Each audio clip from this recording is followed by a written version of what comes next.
mpuliriza getugenda maaso n'okulabika ntufuna okuva mu kibiina ekya National Unity Platform, the biggest opposition party in Uganda, bongedde okukola ebyewunyisa.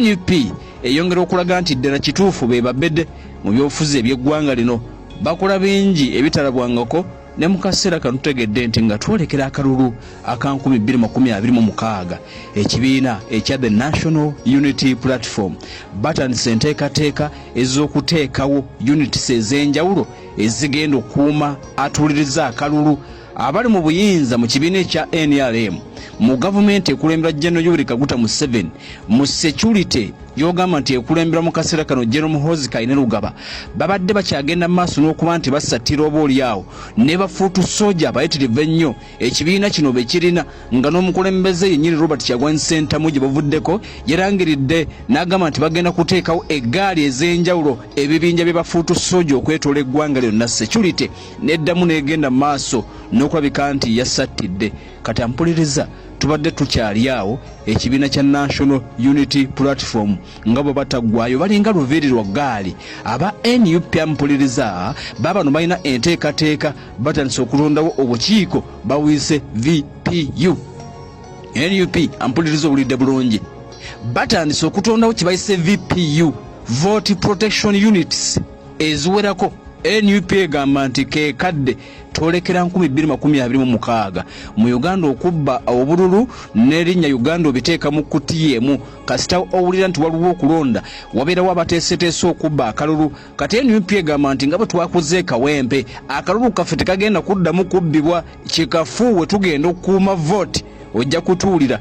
Kati getulina mpuliriza okuva emagere gategeezezza nti abakulu basitukiddemu era batandisedde okuba nti balonkinga VPU, batandise okulonkinga VPU units eziwerako, Vote Protection Unity, era nga bagamba nti aka 2026 tugenda okutema omuntu omukono gwe tunasanga ng'akwata mu nva oba gwe tunasanga ng'agezaako okubba akalulu. Embeera nga bwetambula, NUP etandise okuteekawo ttiimu zigenda kuvunaanyizibwa si bafuutu soja bano, nedda bano tebagenda kuba bafuutu soja, era tutegedde nti bano bo tebajja na kwambala byambalo bimyufu bino by'omanyi bibeeramu bafuutu soja.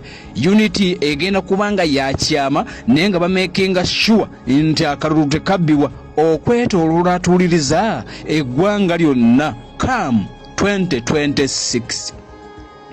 Kaakati tutegedde nti initiative eno kabwejungira yennyini Robert Kyagulanyi Ssentamu Bobi Wine yagenda maaso n'okuba nti ayisa directive n'agamba nti njaga tuteekewo zi VPU, akalulu kaffe aka 2021 ekyakatuukako mu kimanyi. It is high time tuteekewo VPU units, tugenda okukuuma akalulu okulaba nti tekagenda maaso n'okulabika nti kabbibwa, ensuring electoral integrity and protecting party candidates throughout the campaign period. Akaseera konna aka campaign abakandidate baffe tulina oba protecting okulaba nga akalulu kaabwe tekagenda maaso nokabika nti obaolyawo kabbibwa. Enteekateeka tutegedde nti NUP egenda kugitambuza eggwanga lyonna era nga batandise dda okuwandiika abantu abagenda okubeera mu unity eyo gye bayise VPU kukuuma kalulu. Tutegedde nti enteekateeka eno yatandikidde mu kitundu eky'Ejjinja City era nga mpuliriza olunaku oluyise bannakibiina ekya NUP bwe batu bagenze maaso n'okulabika nti bazize mu bungi wakati mu kutandikawo unity eno. Bagenda maaso n'okuba nti beewandiisa mu ngeri atuuliriza ey'obwannakyewa, bagamba nti ke kaseera